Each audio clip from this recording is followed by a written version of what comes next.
పుణ్యము నీకిన్ని సేవలు చేయగా.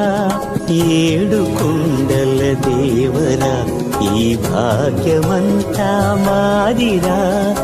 ఏడు కొండల దేవరా ఈ భాగ్యమంతా మాదిరా. ఎన్ని జన్మల పుణ్యము నీకిన్ని